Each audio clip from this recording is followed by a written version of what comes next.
मैं डॉक्टर मनु जी राय, associate professor, Hindi विभाग T school Hisua. आज दिनांक 22 जुलाई 2020 को स्नातक द्वितीय खंड हिंदी प्रतिष्ठा के विद्यार्थियों को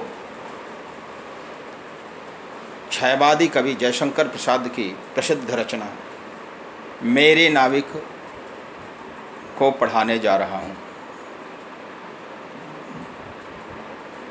चूँकि जयशंकर प्रसाद जी एक छायावादी कवि हैं, इसलिए कविता के माध्यम से ही उन्होंने स्वानुभूति, अपने भावों की अभिव्यक्ति, प्राकृतिक दृश्यों की संरचना इत्यादि का उल्लेख किया है। इस कविता में भी उन्होंने वही भाव अभिव्यक्त किया है। प्रकृति चित्रण की प्रमुखता है, स्वानुभूति की अभिव्यक्ति है और विशेषतः कविता का जो मूल स्वरूप होता है, साहित्यिक, परिनिष्ठित और तत्सम प्रधान, वह इस कविता में अभिव्यक्त हुआ है।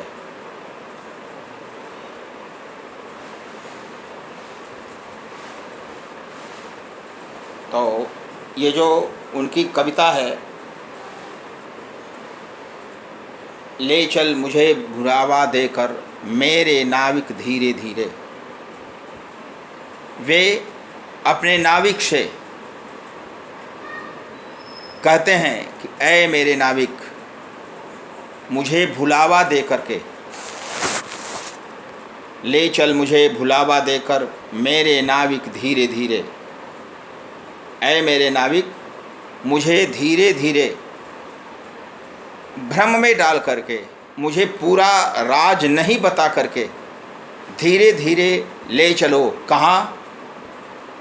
जिस निर्जन में सागर लहरी, जिस एकांत में, निर्जन का अर्थ निजन, अर्थात जहाँ पर मनुष्य नहीं हो, वहाँ पर जिस निर्जन में सागर लहरी, अंबर के कानों में गहरी, सागर की लहरें दिखाई पड़ें, आकाश के कानों में गहरी निश्चल प्रेम कथा कहती हो, ऐसी प्रेम कथा जो निश्चल हो, यानी अनन्य प्रेम हो,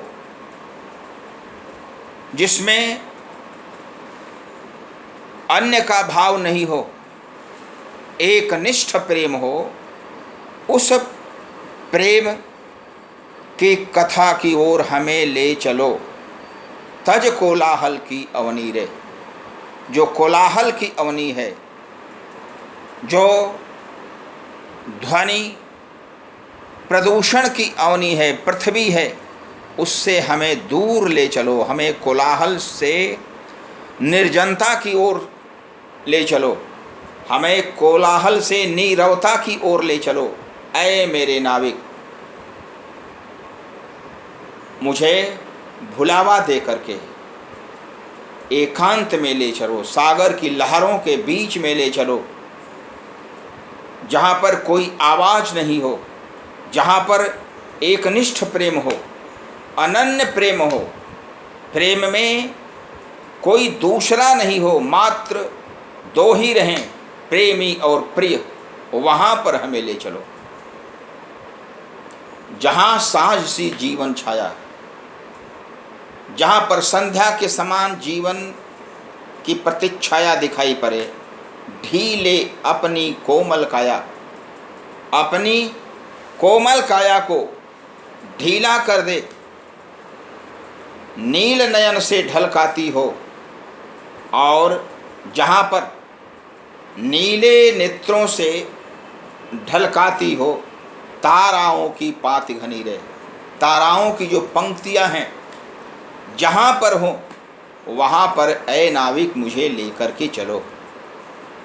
स्पष्ट है कि सागर की लहरों में, ताराओं की पंक्तियों में सामान्य नौका नहीं जा सकती। सामान्य नौका नदियों में जा सकती है, तालाबों में जा सकती है, लेकिन ताराओं की पंक्तियों में नहीं जा सकती। तो इसमें रहस्यवाद्य के माध्यम से उन्होंने अभिव्यक्ति की है कि नील नयन से ढलकाती हो ताराओं की पाती घनी रे। ताराओं की पंक्तियाँ जहाँ पर हो वहाँ पर ऐ मेरे नाविक मुझे भुलावा दे करके, भ्रमित करके, बहका करके ले चलो जिस गंभीर मधुर छाया में। छाया कैसी? तो मधुर छाया, गंभीर मधुर छाया में, विश्व चित्रपट चल माया में। विश्व का जो चित्रपट है उसकी चंचल माया में विभुता विभूषी पड़े दिखाई। विभुता विभु के समान दिखाई पड़े। दुख सुख वाली सत्य बनी रहे। दुख और सुख दोनों में सत्यता का भाव रहे। उस स्थान पर ऐ मेरे नाविक मुझे ले चलो, भुलावा दे करके ले चलो। श्रम विश्राम क्षितिज वेला से। श्रम और विश्राम, परिश्रम और आराम, जहाँ सृजन करते मेला से, जहाँ सृष्टि करते हैं मेला के समान, अमर जागरण, अमर जागृति उषा नयन से, जहाँ पर जागरण होता है उषा के नेत्रों के द्वारा।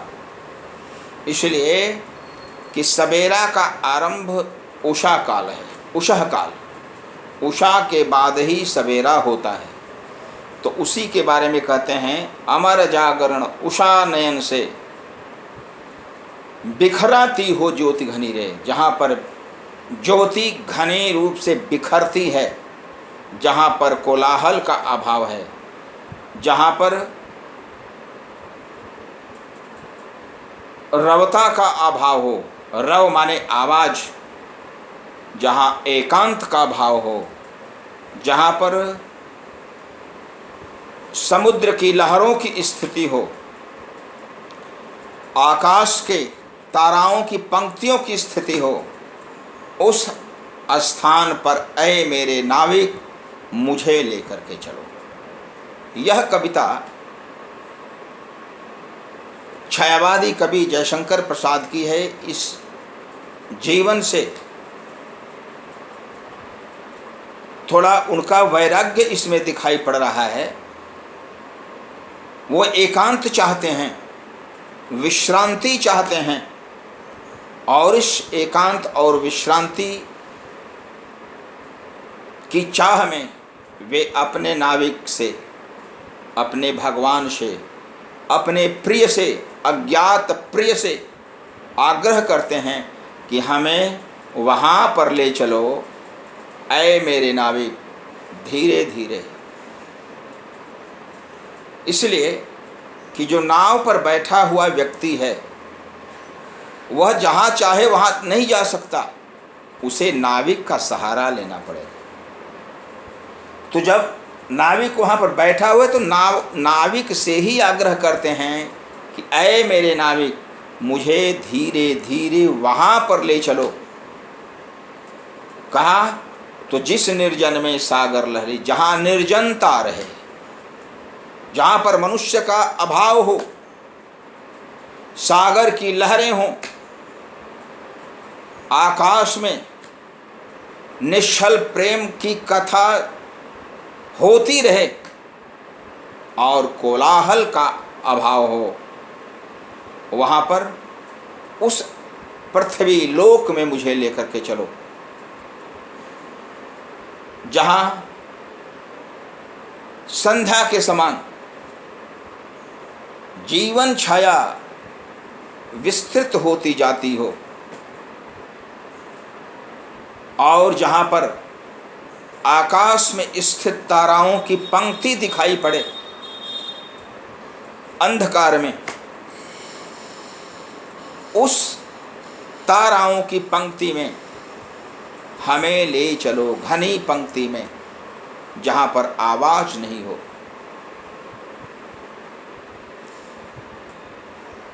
जिस गंभीर मधुर छाया में विश्व चित्रपट चल माया में, जिस गंभीर और मधुर छाया में विश्व चित्रपट, पूरे संसार जो एक सिनेमा के समान दिखाई पड़ता है, वहाँ पर ईश्वर की विभुता दिखाई पड़े, ईश्वर का ऐश्वर्य दिखाई पड़े, वहाँ पर हमें ले चलो जहाँ पर दुख और सुख सत्य रूप में दिखाई पड़ते हैं।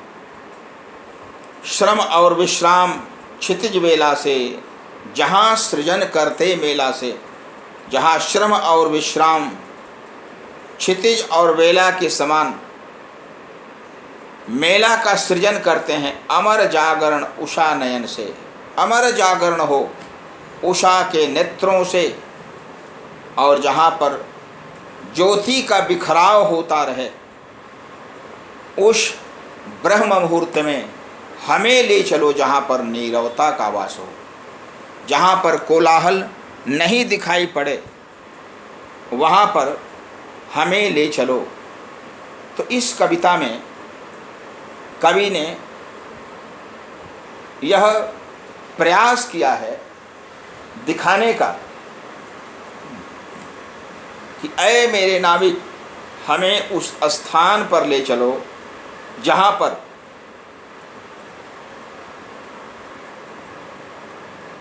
अनन्य प्रेम रहे, जहाँ पर कोलाहल नहीं हो, जहाँ पर नीरवता रहे, जहाँ पर एकांत रहे, चाहे सागर की लहरें हों या आकाश में ताराओं की पंक्तियों का आवास हो, या पृथ्वी का उषः काल का क्षण हो,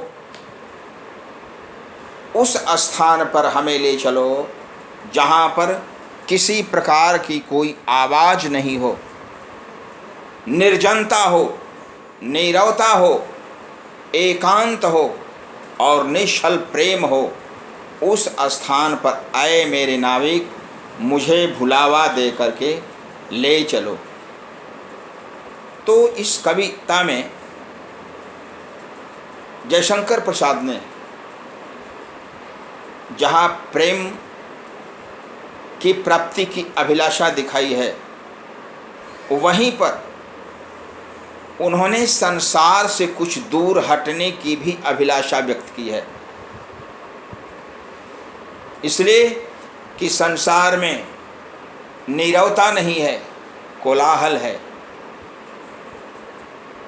जहाँ निश्चल प्रेम नहीं है, जहाँ प्रेम का आडंबर है, जहाँ एकनिष्ठ प्रेम नहीं है, बहुनिष्ठ प्रेम है, और जहाँ पर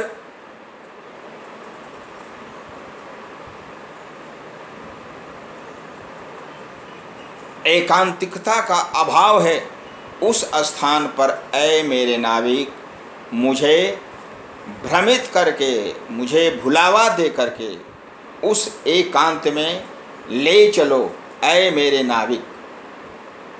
तो ये जो कविता है वह लहर नामक काव्य में संकलित है, और लहर पूर्णतः छायावादी काव्य है। इस छायावाद की एक विशेषता थी कि इस छायावाद में कवि का वह भाव अभिव्यक्त होता था जो वैयक्तिक होता था। इसमें इतिवृत्तात्मकता का अभाव था। कवि की स्वानुभूति की अभिव्यक्ति छायावाद की प्राथमिकता थी। अपना प्रेम, अपनी अनुभूति, अपना दुख इन कविताओं में अभिव्यक्त होता था, और लहर नामक कविता में इसकी प्राथमिकता रही। तो मेरे नाविक नामक जो कविता है उसमें यही विशेषता अभिव्यक्त हुई है। इस कारण यह कविता जयशंकर प्रसाद की छायावादी वैशिष्ट्य से युक्त कविता है और भाषाई दृष्टि से देखा जाए तो पूर्णतः तत्सम प्रधान परनिष्ठित और साहित्यिक हिंदी का इसमें प्रयोग किया गया है। चूँकि गोपनीयता है, रहस्य है, इसलिए कि इसमें उनके नाविक का नाम नहीं बताया गया है। वह नाविक ईश्वर है या वह नाविक उनका कोई अज्ञात प्रिय है, यह भाव इसमें अभिव्यक्त नहीं हुआ है। इसलिए प्रेम पक्ष की दृष्टि से देखा जाए तो गोपनीयता वर्तमान है। ऐसे मेरे नाविक के बाद उनकी एक कविता है तुमुल कोलाहल कलह में। तुमुल कोलाहल कलह में जो अभिव्यक्ति हुई है, मूलतः यह कविता जयशंकर प्रसाद की प्रसिद्ध महाकाव्य रचना कामायनी के निर्वेद सर्ग से ली गई है और इस कविता के अध्यापन के पूर्व कामायनी की मूल कथा का ज्ञान होना अपेक्षित है। चूँकि कामायनी में कथा जैसी वर्णित हुई है उसके अनुसार पृथ्वी पर महाप्रलय होता है और उस महाप्रलय पर सभी जो भी वस्तुएं थी, जो भी व्यक्ति थे, वे सब नष्ट भ्रष्ट हो जाते हैं और उस क्षण मनु नाम के एक पात्र हिमालय की एक ऊंची चोटी पर लहरों में बहते बहते पहुंच जाते हैं और वे एकांत चिंतन करते हैं कि पहले समृद्धि थी, पहले समाज था, पहले ऐहिकता की प्राप्ति होती थी, आज एकांत है, सब कुछ नष्ट भ्रष्ट हो चुका है। और उसी शोक में वे चिंता करते हुए बैठे रहते हैं। अचानक वे कुछ यज्ञ की बलि के लिए अर्पित करते हैं और एक नायिका श्रद्धा, उसको लगता है कि कहीं धूम दिखाई पड़ रहा है, धुआं दिखाई पड़ रहा है, तो वह उस बलि के अन्न को देख करके उसकी ओर अग्रसर होती है और अग्रसर होने के बाद जाकर के देखती है तो एक बलिष्ठ युवक आँखों को बंद किए नतमस्तक होकर के चिंतनरत है और अचानक जब वह श्रद्धा उन्हें देखती है तो उसके हृदय में उस पात्र के प्रति प्रेम उमड़ पड़ता है और वह उस पात्र को समझाती है, मनु को समझाती है कि आप ध्वंस को निर्माण में बदलने की क्षमता वाले हैं, बदलने का प्रयास करें, मेरा सहयोग आपको मिलेगा, मैं आपका साथ दूंगी और जो बीत गया उसकी चिंता नहीं करनी है, आगे हमें क्या करना है इस पर सोचना है। मनु उस श्रद्धा के निश्चल प्रेम को देख करके आकर्षित होते हैं। दोनों का प्रेम बढ़ता है। दोनों प्रकृति के उस एकांत क्षेत्र में पुरुष और स्त्री के रूप में, प्रेमी और प्रेमिका के रूप में निवास करते हैं। अचानक उस प्रेम के परिणाम स्वरूप श्रद्धा गर्भवती होती है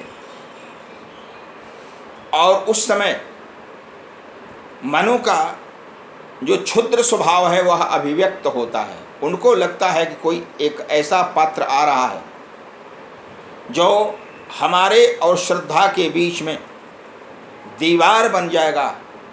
श्रद्धा हमारे ओर पूर्णतः समर्पिता नहीं रहेगी, उस अपने नवजात बालक के प्रति होगी और इसी कल्पना के चलते वह उससे दूर होने लगते हैं।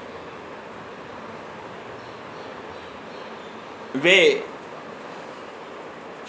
मनोरंजन के लिए शिकार भी करते हैं, कुछ पशुओं की हत्या कर देते हैं जो श्रद्धा को अप्रिय लगता है। यहाँ तक कि वह एक मेष को पाल करके रखी है और उस मेष का भी ये वध कर देते हैं। श्रद्धा को अत्यंत दुख होता है। उस मेष को श्रद्धा ने बड़े प्रेम से पाला था और उसके बाद श्रद्धा से मनु दूर चले जाते हैं। वे सारस्वत प्रदेश में जाते हैं। उस सारस्वत प्रदेश में दो इन्हें ब्राह्मण मिलते हैं। वे खल ब्राह्मण हैं, किलात और आकुली। किलात और आकुली इन्हें हिंसा करने के लिए, वध करने के लिए प्रेरित करते हैं। उस सारस्वत प्रदेश में वहाँ की नायिका है ईड़ा। ईड़ा से इनका प्रेम होता है। कुछ दिनों के बाद सारस्वत प्रदेश का जो भी राज्य व्यापार है वे अपने हाथों में नियंत्रण कर लेते हैं। यही नहीं, वहाँ की जनता इनसे अप्रसन्न होने लगती है। ये हर क्षेत्र में अपना वर्चस्व बनाते हैं। यहाँ तक कि ईड़ा के प्रति भी इनका व्यवहार कुछ रूखा हो जाता है। स्थिति यह होती है कि ईड़ा का साथ आम जनता देने लगती है और आम जनता को लगता है कि नहीं, यहाँ पर बाधक मनु ही हैं और आम जनता वहाँ विरोध करती है मनु का। यहाँ तक कि किलात और आकुली ने, जिन ब्राह्मणों ने इन्हें प्रेरित किया था यज्ञ में पशु बलि देने के लिए, पशुओं की हत्या करने के लिए, वही वहाँ की जनता के साथ नेतृत्व करते हुए इन पर आक्रमण करते हैं। किलात, आकुली और आम जनता के द्वारा ये घायल हो जाते हैं और घायलावस्था में ईड़ा इनकी सेवा में लगी रहती है। उसको लगता है कि यह तो हमारा प्रिय है, भले ही इसने अपराध किया है, लेकिन अब तो यह बेसहारा है, इसे सहायता की अपेक्षा है। उसी समय इनके वियोग में श्रद्धा एक दिन स्वप्न देखती है और उस स्वप्न में यह देखती है कि हमारे पति मनु घायल होकर के कहीं पड़े हुए हैं। वह अपने बेटे मानव को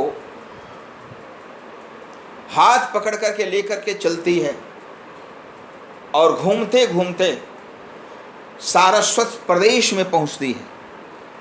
सारस्वत प्रदेश में जाने के बाद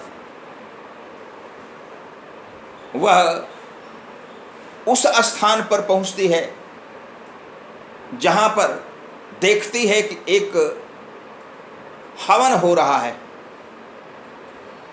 उस हवन के बाद जो अग्नि कुछ शमित होती है, तब उससे निकट ही उस श्रद्धा को दिखाई पड़ता है कि हमारे पति मनु घायलावस्था में वहाँ पर पड़े हुए हैं। उस घायलावस्था में पड़े हुए मनु के पास वह जाती है। उन्हें देख करके वह द्रवित हो जाती है और द्रवित होने के पश्चात साथ में बेटा भी है। उसे अत्यंत दुख होता है। उसके इस भाव को देख करके इड़ा बहुत प्रभावित होती है। उसे लगता है कि नहीं, मनु और श्रद्धा का जो प्रेम है वह अनन्य प्रेम है, वह उसमें बाधिका नहीं बनना चाहती, वह भी एक सहारा बनती है। और अंत में मनु और जो श्रद्धा का प्रेम है वह द्विकोणात्मक से त्रिकोणात्मक हो जाता है। मनु, श्रद्धा और इड़ा, इन तीनों के बीच में मानव नामक एक पात्र रहता है। यह ध्यान देना चाहिए कि मनु जैसा कामायनी की भूमिका में लिखा हुआ है, मनु मन का प्रतीक है, श्रद्धा हृदय का प्रतीक है और इड़ा व्यवसायित्मिकता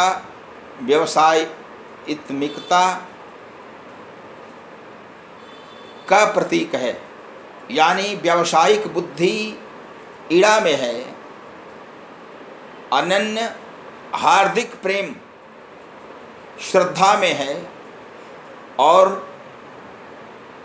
मन की व्याकुलता मनु में है। इसलिए व्याकुल मनु न तो केंद्रित श्रद्धा के प्रति रहता है और न इड़ा के प्रति रहता है। वह हर समय चिंतामग्न रहता है, श्रद्धा के बाद इड़ा की ओर, इड़ा के बाद अन्य साम्राज्य की प्राप्ति की ओर, अधिक से अधिक संग्रह करने की प्रवृत्ति की ओर, मरने और मारने की क्रिया की ओर, साम्राज्य का अधिक सुख प्राप्ति करने की ओर लगा रहता है। कवि ने इसमें बताने का यह प्रयास किया है कि मन, हृदय और बुद्धि, इन तीनों के संयोग से ही मानव का विकास हो सकता है। मनु जो हैं वे मानव मन के प्रतीक हैं, श्रद्धा हृदय का प्रतीक है और इड़ा व्यवसायित्मिक बुद्धि का प्रतीक है, जो मस्तिष्क की प्रधानता की अभिव्यक्ति करती है, गुण दोष हानि लाभ इत्यादि वाली है। इस कारण इन तीनों के बीच से ही मानव का विकास हो सकता है। श्रद्धा और मनु से जो मानव उत्पन्न हुआ है उसके पास यदि बुद्धि नहीं रहे तो प्रजा सृष्टि का कार्य नहीं कर सकता, सामाजिक सेवा नहीं कर सकता, समाज का विकास नहीं कर सकता, और इसके लिए इड़ा की आवश्यकता है। तो इस निर्वेद सर्ग में जयशंकर प्रसाद ने यह बताने का प्रयास किया है कि इड़ा के कारण ही मनु घायल होते हैं। इड़ा पर वे अधिकार, अपना एकनिष्ठ अधिकार चाहते हैं। वे प्रजा का विरोध करके इड़ा का प्रेम प्राप्त करना चाहते हैं, और यह उनका अपराध है जिसे जनता स्वीकार नहीं करती। जनता पर ये आक्रमण करते हैं, प्रतिकार स्वरूप जनता भी इन पर आक्रमण करती है और ये घायल हो जाते हैं। बाद में जिस श्रद्धा को उन्होंने परित्यक्ता के रूप में छोड़ दिया है, वही श्रद्धा इनकी सेवा में उपस्थित होती है। श्रद्धा और इड़ा में कोई सौतिया डाह नहीं होता, कोई विरोध नहीं होता, कोई विवाद नहीं होता, और दोनों मानव के हाथ को पकड़ करके आगे बढ़ते हैं। इस प्रकार जो जयशंकर प्रसाद ने विचार अभिव्यक्त किया है, इसमें वह संकेत करता है कि मनुष्य का विकास या मानव का विकास बुद्धि, हृदय और मन, इन तीनों के संयोग से ही हो सकता है। इसीलिए उन्होंने कहा है, ज्ञान दूर कुछ क्रिया भिन्न हो, आशा क्यों पूरी हो मन की, एक दूसरे से न मिल सके, यह विडंबना है जीवन की। यानी ज्ञान दूर कुछ क्रिया भिन्न हो, ज्ञान अलग, क्रिया अलग और मस्तिष्क अलग, ये तीनों जब अलग रहेंगे तो अभिष्ट की प्राप्ति नहीं होगी। इन तीनों में ऐक्य होना, तीनों में संबंध होना आवश्यक है। इस निर्वेद सर्ग की यदि विशेषता को देखा जाए तो निर्वेद क्या है, तो शांत रस का अस्थाई भाव शम या निर्वेद है। जहाँ पर वैराग्य हो जाए वही निर्वेद है, और निर्वेद की ही इस स्थिति में तुमुल कोलाहल नामक कविता की प्रस्तुति हुई है। तो यह विचार करना चाहिए, खास करके कामायनी के अध्ययन के पूर्व कामायनी की भूमिका का पूर्ण ज्ञान, भूमिका का अर्थ, भूमिका की वस्तु स्थिति का पूर्ण ज्ञान मनुष्य को होना चाहिए। कामायनी कौन है, तो कामायनी है काम गुत्रजा, यानी काम गोत्र में वह उत्पन्न है। और भगवान श्री कृष्ण ने काम को भी पुरुषार्थ का अविरोधी तत्व कहा है। धर्मा विरुद्धो कामोष्मी भरतर्षभ, यानी वह ईश्वर स्वरूपा है काम, अर्थात धर्म का अविरोधी काम तत्व। यदि धर्म का विरोध नहीं करता है काम, तो वह भी मैं ही हूँ, यानी वह भगवान का स्वरूप है। काम गोत्रजा कामायनी, कामायनी श्रद्धा का ही पर्याय है।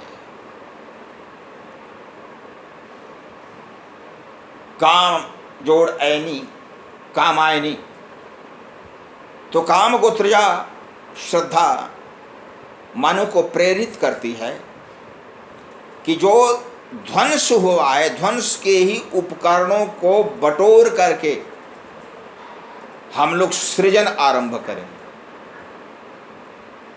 यानी बीते हुए सुख को याद करके आंसू बहाना, शोक करना, यह पुरुषार्थ का लक्षण नहीं है। पुरुषार्थ इसमें है कि उस ध्वंस के उपकरण को जुटा करके हम सृजन करें। इस प्रकृति के ध्वंस को भी हम अपने लिए स्वअवसर बना दें। इस कारण वह मनु को प्रेरित करती है संघर्ष करने के लिए, सृजन करने के लिए, सृष्टि की रचना के लिए, नए संसार बसाने के लिए। लेकिन वह चाहती है कि इसमें अहंकार नहीं हो, इसमें हिंसा नहीं हो, इसमें प्रेम का प्राचुर्य हो। लेकिन मैंने जैसा बताया कि चंचल ही मनः कृष्ण, कृष्ण ने कहा है अर्जुन से कि यह मन चंचल होता है। तो जो मनु हैं वे हर समय चंचल ही बने रहते हैं। वे श्रद्धा की बातों पर विश्वास नहीं करते और अंत में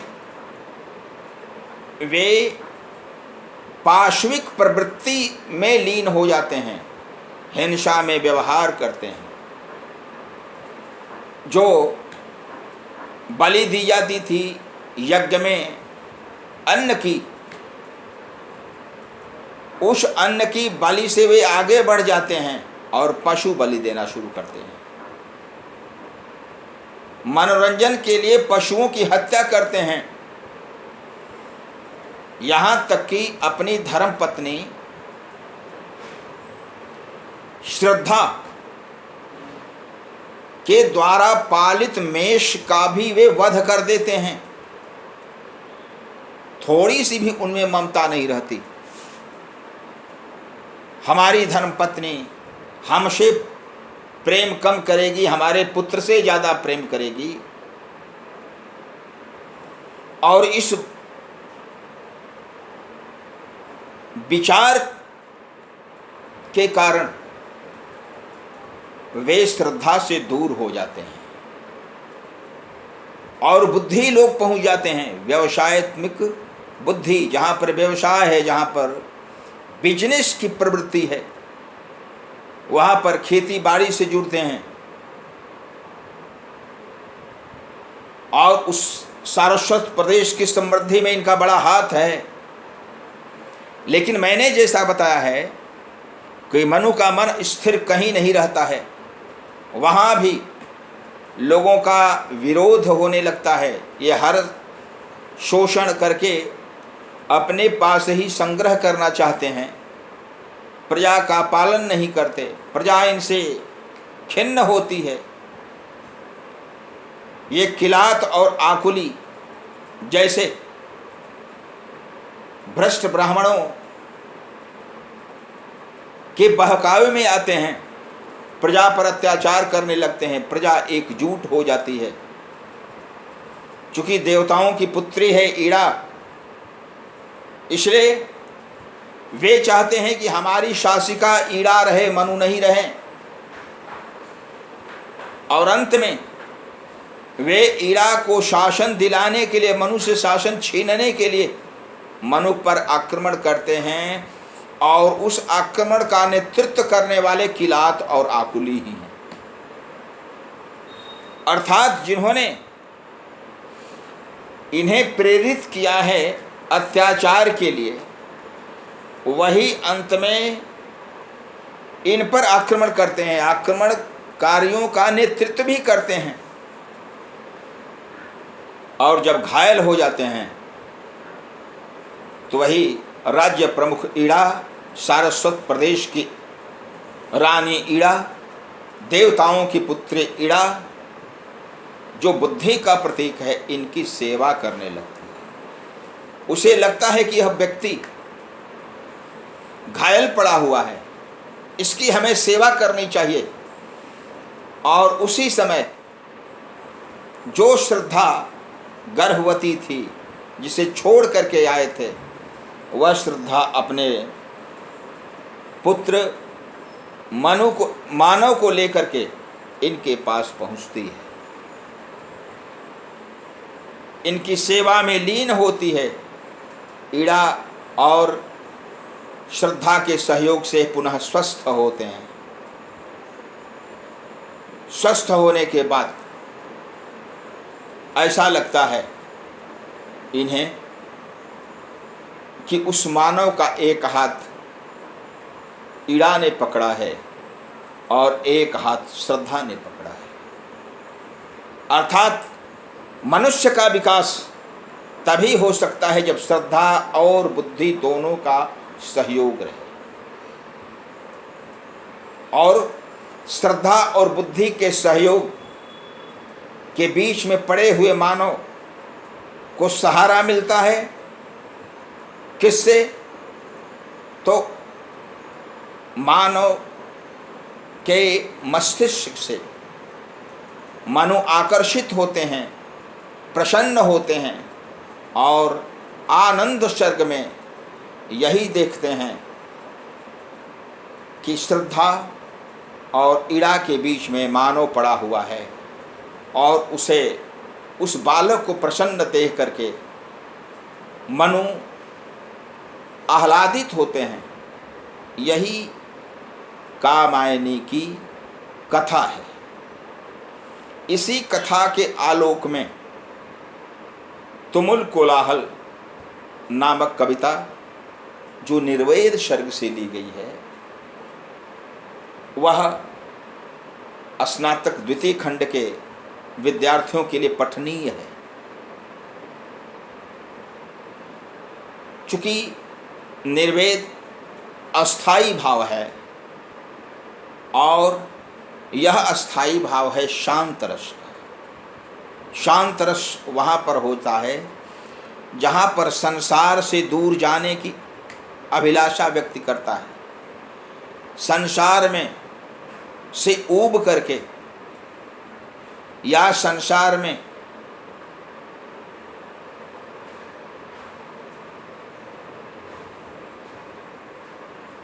नष्ट होने वाली प्रवृत्ति की प्राथमिकता को देख करके नैराश्य होता है और संसार से ऊब करके व्यक्ति दूर जाना चाहता है। इस संसार की क्षणभंगुरता, निराशा, शोक इत्यादि में जो भाव उत्पन्न होता है, वह भाव निर्वेद का है। जैसे रहना नहीं देश वीराना है, यह संसार कागद की पुड़िया, बूंद पड़े घुल जाना है, यह संसार झाड़ और झांखड़, आग लगे जर जाना है। ऐसे प्रसंग में ही शांत रस होता है। तो इस कविता को निर्वेद सर्ग से लिया गया है, जो कामायनी का एक अध्याय है। तो निर्वेद एक अस्थाई भाव है, जो शांत रस का अस्थाई भाव है। इस कारण उसमें शांत रस का ही प्राधान्य है पूरे निर्वेद में, इसलिए कि वहाँ पर घायल मनु मरणासन्न पड़े हुए हैं। उन्हें ऐसा लगता है कि अब हमारा जीवन ही नहीं बचने वाला है, यह बेकार है जिसके लिए हमने संघर्ष किया। सब कुछ उनके हाथ से निकला हुआ लगता है। इस कारण कि पहले जो उनकी प्रेमिका थी श्रद्धा को उन्होंने छोड़ दिया है। एक नवजात शिशु था, वह भी दूर पड़ा हुआ है। जिस सारस्वत प्रदेश में आए थे, सृजन करने के लिए वहाँ पर ही उन्हें घायल कर दिया गया है। तो उस प्रसंग में शांत रस का प्राधान्य है, निर्वेद का प्रधान है, और उसी निर्वेद सर्ग से यह तुमुल कोलाहल नामक कविता ली गई है। अगले दिन हमारे जो विद्यार्थी हैं वे इस कविता की शब्दशः व्याख्या सुन पाएंगे। मैं विद्यार्थियों से यह आग्रह करना चाहता हूँ कि आप कामायनी की जो भूमिका है उसका अध्ययन जरूर करें। कामायनी किसका प्रतीक है, मनु किसका प्रतीक है, इड़ा किसका प्रतीक है, इसका ज्ञान अपेक्षित है। कुछ लोगों ने तो कामायनी को मानव सभ्यता का विकास बताया है कि मानव की सभ्यता कैसे विकसित हुई है, यह कामायनी में वर्णित किया गया है। जो भी हो, लेकिन इतना जरूर है कि पूरे विश्व में यदि किसी व्यक्ति को कुछ प्राप्त करना है तो उसके 3 क्षेत्रों का ऐक्य होना चाहिए। उसका मन, उसकी बुद्धि और उसकी श्रद्धा या उसका हृदय। तीनों में ऐक्य यदि नहीं होगा तो आनंद की प्राप्ति नहीं होगी। ज्ञान दूर कुछ क्रिया भिन्न हो, आशा क्यों पूरी हो मन की, एक दूसरे से न मिल सके, यह विडंबना है जीवन की। तो इस विडंबना की समाप्ति कब होती है? जब बुद्धि, हृदय और मन तीनों एक साथ हो जाएं। और जो मनुष्य है इन तीनों के बीच में रहेगा तभी वह प्रसन्न होगा। तो जो बालक मानव है वह मानव सभ्यता का आदि पुरुष है। मनु के बाद वही आदि पुरुष है। मनु को एकांत में रखा गया है। मनु को सहारा देती है हृदय और श्रद्धा का प्रतिरूप। श्रद्धा वहां हृदय का भी प्रतिरूप है, लेकिन उस श्रद्धा से मनु दूर हो जाता है। इसलिए कि मानव हर समय लाभ हानि की चिंता करता है। दया माया ममता लो आज, मधुरिमा लो अपूर्ण विश्वास। मेरा हृदय स्वर्ण निधि सक्ष तुम्हारे लिए खुला है पास। नारी तुम केवल श्रद्धा हो, विश्वास रख रजत नग पग तल में। पीयूष स्रोत सी बहा करो जीवन के सुंदर समतल में। इतनी बातों के बाद भी जो मनु है उस श्रद्धा का परित्याग कर देता है। यह आम मानव की विशेषता है। इस कारण कवि ने आगामी सृष्टि अर्थात बालक मानव को जो वहाँ पर प्रस्तुत किया है वह इस रूप में प्रस्तुत किया है कि उसका एक हाथ श्रद्धा यानी हृदय रूप हृदय के साथ हो और दूसरा हाथ वह सात्विक बुद्धि अर्थात इड़ा के साथ हो और मन का उस पर वरद हस्त हो। यही इस कामायनी का तात्पर्य है, कामायनी का भाव है। और तुमुल कोलाहल नामक कविता जो निर्वेद सर्ग से ली गई है उसकी भी अंतरात्मा में यही भाव है। इसलिए आगामी दिन में इस कविता का शब्दशः विवेचन किया जाएगा। मैं विद्यार्थियों से पुनः कहना चाहता हूं कि आप लॉकडाउन का पालन करते हुए घर में रहें, घर से दूर नहीं जाएं और ऑनलाइन अध्यापन की सुविधा से लाभान्वित हों। अपने मोबाइल का प्रयोग करके हमसे हिंदी से संबद्ध और पाठ्यक्रम से संबद्ध प्रश्न पूछ सकते हैं। प्रत्येक कार्य दिवस के दिन 10 बजे से 4 बजे के बीच में। धन्यवाद।